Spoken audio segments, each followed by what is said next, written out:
Dear fathers, brothers and sisters, or just brothers and sisters, thank you very much for your time that you came, you dropped all your important things and you're here today with us. That's incredible. That's actually first donation, to our mission. I would like to talk about our St. John Gift Hope Foundation. What we did, what we are doing right now, and what we are planning to do. And please, by all means, you can interrupt me at any second. You can ask questions. It's not a monologue; it's a dialogue. Okay. So we created a charitable foundation, 501c3, tax exempt, with the name of St. John Gift Hope. And what exactly we are doing, as you can see right here, first is outreach, feed the homeless on the street of Brighton Beach, and then second is run Safe Haven of St. John of Kronstadt. A couple of words of why we are doing that. Generally speaking, you can enter any Orthodox church. On the globe, you can go to Moscow, you can go to Athens, you can go to Syria if you can find Orthodox churches there. Any place of the face of earth. You will enter the church. You will hear gospel of Jesus Christ. You will hear especially gospel of Matthew, chapter 25. I'm sorry. And you will understand that, yes, Jesus Christ himself, our Lord, asking us, please come and serve the homeless. And behind each and every homeless man, that's me, Jesus Christ himself standing. We all hear this once, twice, 5 times, 1,000 times. But unfortunately, not all of us can understand it really, can open up his or her heart and really start doing something, start living as a real Christian. And no offense, I understand that it's not that easy, to go and to reach out your hand and do something to a brother or to a sister. Obviously, there are a lot of obstacles. Homelessness smell, they don't behave, sometimes they use harsh language, they can be aggressive, all of this. We understand it all, so we are not asking every one of you, to drop whatever you're doing and, run away, run out and, start feeding somebody. It's probably not for everybody, but you can easily help homelessness by helping us. And probably little by little you will start dealing with these brothers and sisters, and you will see that they're incredible people. They're really unique. Every single soul is unique universe. So this is a little piece of Matthew 25. One of my favorite words. For I was hungered, and you gave me meat. I was thirsty, and you gave me drink. I was a stranger, and you took me in. If we can just understand this piece of gospel by our heart, I believe we already made one big step towards our salvation. And as Seraphim of Sarov, one of the great saints of Orthodoxy, said in 19th century, or even in the end of 18th century, he says that try to get peace inside of your soul, and thousands of people will be saved around you. I believe if we will get this piece of gospel inside of us, we already invite peace, and we can start serving Lord and try to save people around us as well. Okay, let's talk about outreach.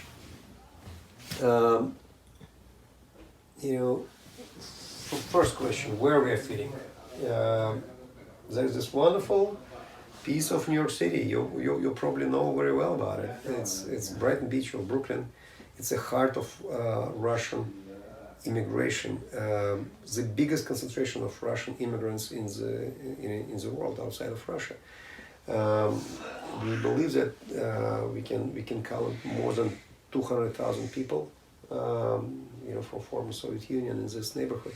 A lot of them, Russians, Belarusians, Ukrainians, Moldavians, Georgians, Orthodox Christians, and unfortunately, we have quite a good number of homelesses, and our brothers and sisters ending up on the street because of alcohol dependency, heroin dependency, psychiatrical problems, all of this, and almost nobody can help them out.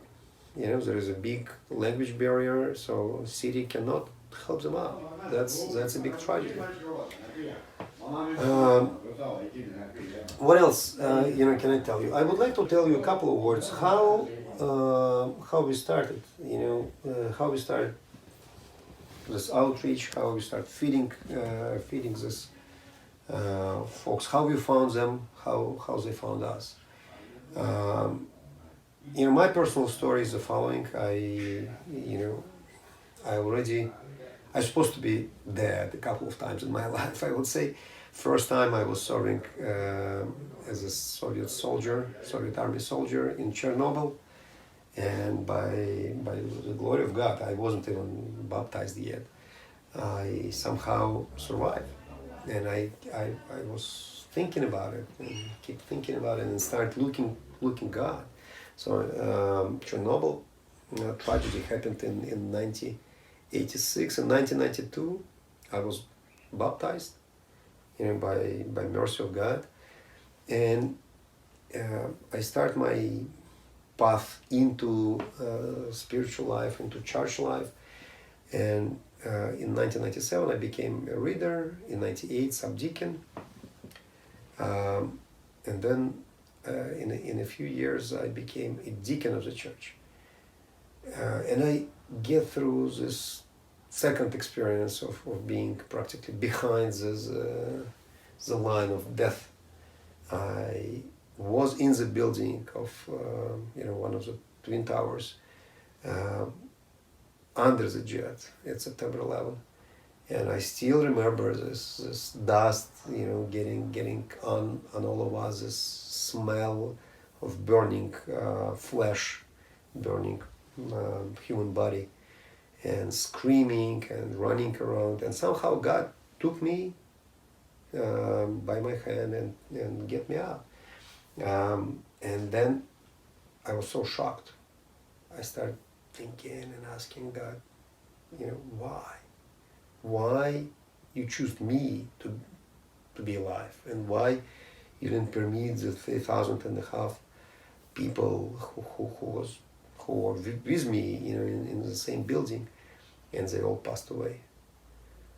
And I was going into this kind of questionnaire to myself and to God, and all of a sudden, a Jewish lady came to my church where I was serving as a deacon, and she just ran into the special place in the middle of golden doors, where only priest can stand and only priest can say a preach. And she was very normal, I would say. She didn't care about Orthodox rules and stuff, but she did care about homelessness. She said that, hey, folks, do you know that your brothers and sisters in Christ are dying on the street of Brighton? And people start screaming, who are you? What are you doing here? They just grab her and practically kick her out of the church. And I was running, following her. I gave her my number. I gave her number to myself, and I called her. She was very surprised that somebody called from this terrible Orthodox church. And I said, lady, you gotta show me, this homeless brotherhood. I want to see them. And probably next day or so, we went out. I still remember this day. It was December 2000, 2002, I believe. My first reaching out. Imagine this, not far away from the ocean, terribly cold. Wind was terrible. It was this storming weather, and myself and this wonderful soul, Rosa. We were going to on a little park. It's called Seabreeze Park, and we just get close to the bushes, and she started calling people by names. Hey, Slava, Vanya, where are you? And all of a sudden, people start crawling out of the bushes. And I realized that, hey, they live here. Under this terrible cold, under snow. They somehow live there. And they were very shocked. They said, hey, are you a priest? Are you a deacon? Who are you? We never saw Orthodox people here. And that's how I start, my path, my journey, into outreach, and then into building this safe haven and everything. So I realized that that's it. That's what I was looking for. I'm not gonna leave. And in the first winter of from 2000 to 2003, 11 people passed away practically in front of us, on our hands. We were trying very hard to do something for them, and they were just dying one after another. And then I said, okay, I'm not gonna get out of this. This is my obedience for life, probably, hopefully. So right now, what do we do on a regular basis? By the glory of God and by the mercy of God, I would say, we are feeding our team, feeding 3 times per week is Tuesday, Friday, and Sunday, and my helpers from Georgian Church, Father Spiridonus and Father Zachary, they are feeding Monday and Thursday. So we are covering 5 times per week, which is a lot for us. And right now, another team of homeless, we didn't even update our information on internet. We need to say about it. Another little team of my friend Father Pavel Ivanov, start feeding on Wednesdays, which is a great deal. We are very happy about it. So far we are covering 6 days per week. Obviously, Saturday night it's impossible for any Orthodox people to go out and feed. Probably if we will cover Saturday, one of these happy days, we will be moving schedule for Saturday only away from all-night vigil, because that's a prohibited time for us. So how we are feeding them?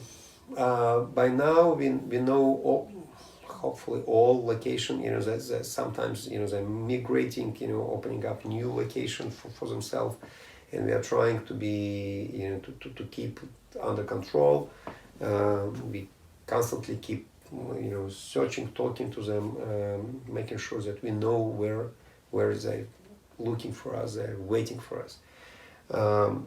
So on Brighton Beach, there's an ocean with the beaches, with the shore, and then there's a long broad walk going for miles and miles. And this piece, which is right on Brighton 4th Street, has a little gazebo, and it's a very beautiful place to sit down, to relax, to pray. But obviously homelesses, loves it as well. So quote unquote normal people, sometimes afraid to get in because it's occupied by homeless brotherhood for a long time. And that was the first place where we started praying and feeding them and giving them clothes and fresh bread and everything. And since 2003, probably, we started soaring in this particular spot, and then we found another spot in the subway, another spot, as you can see in this picture, under the bridge. But thank God this was cleared. Police forces not permit homeless to live under this bridge anymore, and it's probably good because this is a terrible, terrible place for them to live. So you can see, we are printing out this little information how we are doing it, but the main idea is we know that they can find food. That's not our main concern, but we bring them food to build this bridge of trust. That's the most important. These guys, they're not just sensitive, they're very sensitive, incredibly sensitive. They can feel if you have open heart, or if you're coming to them just to throw a piece of food to them into the face.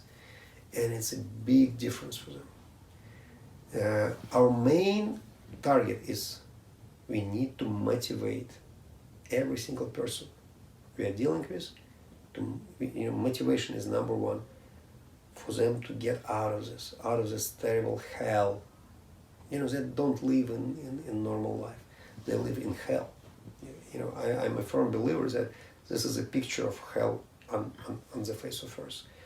And little by little, they can get motivated. They can understand that, okay, we need to stop this. We are gonna die. And then, we have it's going to be one slide talking about how we are treating them. We are sending them to detox first. We have beautiful connection. We have our own narcologist in the local hospital in Coney Island, in different hospitals. And it's not because something we did so nicely. It's just God is so merciful and give us good counselors, good people in different hospitals. So first step is detox. Then we are sending them to 28 days, what we call close, don't get out, kind of, live in or inpatient facility, rehabilitation center, like South Beach facility and State Town. Then we are getting them into our safe haven. So that's what I would like to talk about, our little safe haven. So this slide talks about outreach a little bit, in more details, how we are doing it, what exactly, we are bring them out. And if you can participate, if you would like to participate in any of this, please let us know. We would love to receive you as volunteers. So, there's no difference for us in race or ethnic groups or religions, but we are telling them, you would like to come to us, please, by all means, but we are gonna give you Orthodox prayers, and we are praying mostly on Slavonic, but if you can see this lady, let's say, coming to us, we are praying in English, and immediately we can switch to Spanish. So far I know a part of Our Father who art in heaven in Spanish, so I'm getting better at it for our Mexican brotherhood. Okay. So far, we know each and everyone. If somebody new, comes in, we introduce ourselves. We are trying to be friends with them. We are trying to help them out, and they know that they can call us anytime. They can, if they cannot reach us right away, they can leave a message. We are going to reach out, getting back to them and help them. That's the most important. So this is our Georgian brotherhood, Father Spiridonos, proto-priest, very reverend, wonderful people participating. And this is our little chapel. Inside of Safe Haven, we built a chapel of St. John of Kronstadt. This is a little space with a crucifixion where we commemorate all repost souls. Okay, let's talk about Safe Haven a little bit more.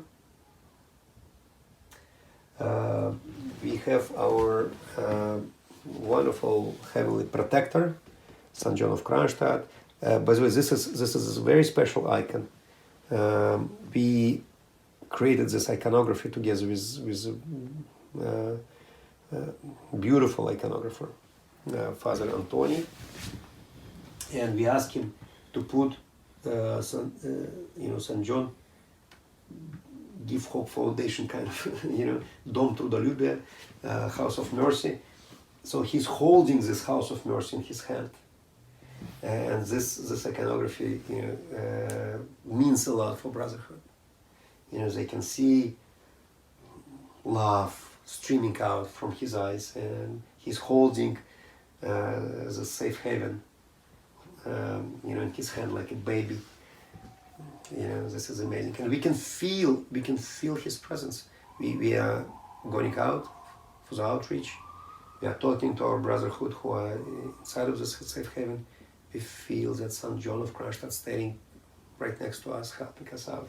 That's amazing. So one of the artists, lady who never had any dependency or anything like this, she just real good Orthodox soul, Natalia Polygidara.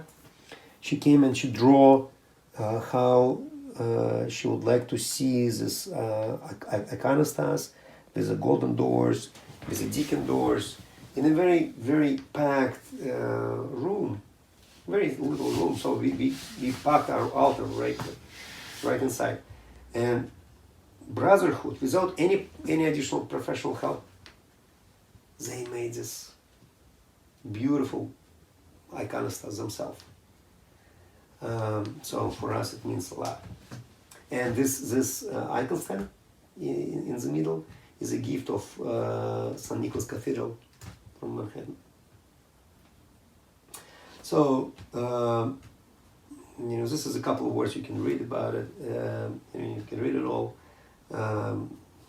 Talks about our chapel. Our schedule. Every Saturday night we have all-night vigil without the priest. It's called reader services, and then we have spiritual talk, spiritual hour. We usually have this kind of schedules from 6:30 to 10 o'clock. We are reading all-night vigil with psalms, with reading of gospel. I usually explain, what this particular gospel means, or I would like little by little invite my Brotherhood to do the same, so they can do it. And then we are getting together, a few sisters coming with a beautiful supper, helping Brotherhood to eat, very good cooked food. And then from 10 p.m. until midnight, we have this spiritual hour. We are talking about gospel, about meaning of spiritual life for Orthodox Christian. I think it's very fruitful for the Brotherhood.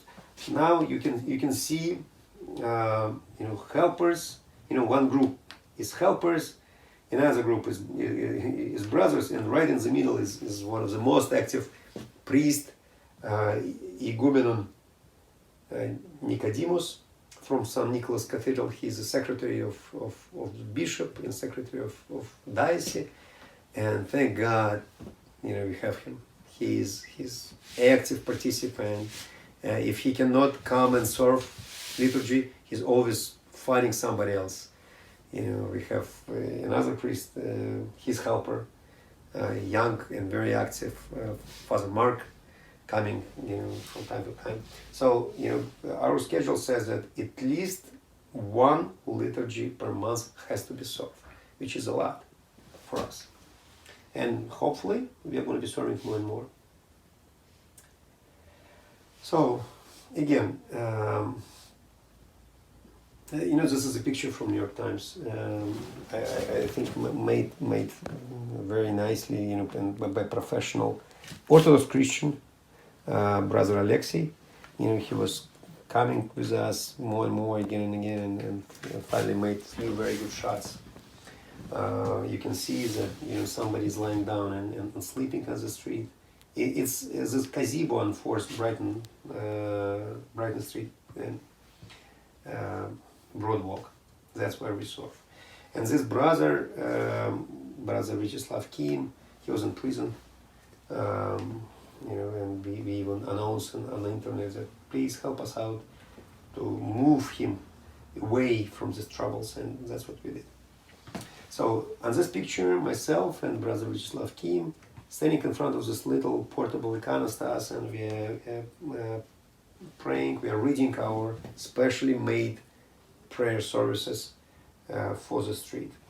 So what is the steps, how we are helping them out? There is a very straightforward mechanics how we are doing it. No left or right turns, it's just straightforward highway. First, we need to motivate a person. If we can see motivation is good, then we picking this person up and move them into, or referred him. I would say it would be a better word. Referred him to detox. From 5 days of detox, he is referring to 20 days inpatient rehab, like South Beach, for instance. We have wonderful relationship with South Beach Rehab on Staten Island. And then when he's ready to be discharged, we're preparing bed for him, and he's welcome to our safe haven. And he immediately need to be referred to outpatient program. So for first 3 months, he has to be an outpatient program every morning.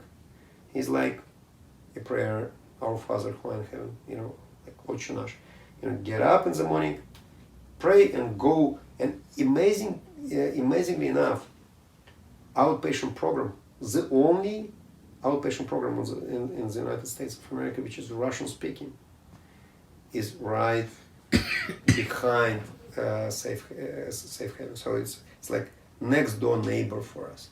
Amazing. We didn't do it by purpose, but it's just God is making possible, these impossible things. Okay. So now you can watch this little video, and I can translate if you want to. So let's do it now, right? Mm-hmm. So brother Konstantin saying that city shelters is semi prison. I took a look at pictures, and it's really horrible. I'm not gonna go. So that's why I need something like safe haven or St. John. So before Hurricane Sandy, I was surviving. I was like on the surface. After Hurricane Sandy, I started drinking terribly, and I ended up to be alcoholic on the street. And his father died, and wife divorced with him, and he started drinking terribly. And he's professional theoretical physics by his education, but he became a poet right now. He's reading his poetry. And here we go. It's myself, brother Dimitri, and a few other guys. Serving homeless, feeding them. So that's Kaziba on 4th Brighton. This is brother George from Georgia, brother Roman from Georgia. And I'm saying that in this little place of the universe, right on these benches, we already saw more than 90 people passed away, and I'm just pointing out on this branch, not branch, but bench, few guys passed away on this bench, one guy passed away. And if you can see, there is iconostas with icons and our prayer room. So I'm offering our program to Brother Konstantin, and I'm saying that I have a trust in you. You can do it, brother. That's my motivation. I need to push every person forward. And this journalist is just showing, this second floor is our bedrooms. And journalists saying that it's a very big difference between city shelter and how Brotherhood lives. And Brother Sergey, manager of Brotherhood, talking and explaining how it's going to be done and organized. And this brother Vladimir from Kazakhstan, his last name is Nechev. He came to the United States 22 years ago, and he became a construction master. And then he says that he became a romantic fellow. He started drinking and living on the street. And his family is back in Kazakhstan and inviting him back, but he says that United States is sort of suck me in. I cannot quit. And journalists saying that unfortunately, we don't have enough this kind of foundations, this kind of safe haven to cover needs for all New York homelessness. This little video was made by RTVI, Russian TV news, and thank God, at least some information start spreading around. And we really believe that you guys can help us out tremendously. We really need a good website. I know that probably it's impossible to do a good website without guys like you. If you can get together, or if one of you can dedicate a few hours of his or her time and help us out. We have professional pictures. We have even photographer. Sister Maria. We are using her pictures here in these presentations. We can give you material, but somebody need to sit down to create content. To probably edit. Some content, and if you can do it, it will be a real help for the homeless, not just words. All right, everybody work in St. John Give Hope. Helpers like me, like Brother Dimitri, like Alona, we all work. We're all spending time, money, whatever. And Brotherhood work too. For instance, they built this beautiful baptistry. A place, a tub where Father Alexander, our neighbor in Brooklyn, now he has a place where he can baptize adults, not just babies, but adults. Isn't that beautiful? And this all made by hands of Brotherhood. And recently, another priest, Father Michael Vladimirov, in Queens, started opening up a new parish, and he asked us, for the help. And Brotherhood made two beautiful icon stands. He's incredibly happy with our work. Obviously, we did it as a gift for both churches. Okay. So results. I don't like this slide because our helper, he just counts that. So far we have 2 people who graduated. So it's only 8% of our Brotherhood. But in fact, 12 people live right now inside of our facility, and they're sober, they're alive, they're getting better and better. So I believe it's all good percentage. And 2 people officially receive award of being sober for more than 2 years, or more than a year. And they get out, they found a job, but much more people than the statistics. I know at least about 4 people, right? Already found a job. They unfortunately lost connection with St. John, and it's hard sometimes to track their life and their progress, but still, they're alive, they're sober, and they're getting better and better into Christianity. That's very important for us. So 3 people relapse. That's a real statistics. Out of 25 men who get through our program, 3 relapsed. That's sad statistics, but percentage-wise, it's not that terrible. We are still doing pretty good, And you need to keep in mind that official medical facility, medical rehabs, and safe havens like this, without spiritual base, they believe that 6% is good, positive rehabilitation, and we have not 8, but we have about like 50% or even more positive rehabilitation so far.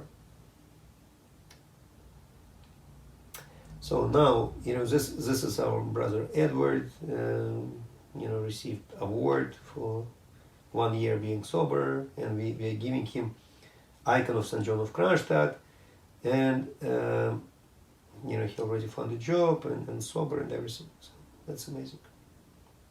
That's how facility look like from outside. See, one brother is probably peeling out potatoes or whatever, preparing potato for the soup, and another one standing and saying a story or whatever. We would love to build another piece of facility, another little safe haven with a farm outside of New York City. We found one place in a town called Greens Bay. Upstate New York is about 2 hours driving from New York City. We believe it's beautiful, it's just gorgeous, but we need finance. So if somebody can help us out somehow, this would be incredible. But we know that you guys are students. We cannot expect that somebody, one of you, can just sign a check for $40,000 for us to buy property outside of New York. But you can really help us out. First need is a website, as I told you, and then second serious need, we would like to make an action together with you. Probably by May 2nd, it's a Saturday, somewhere not far away from NYC, on Union Square, let's say. We'd like to get together to put big signs and to try to run on-street fundraising. If you guys can participate into this event, it will be awesome. I'm sure we can move things forward. Thank you very much. May God bless you and help you all of you.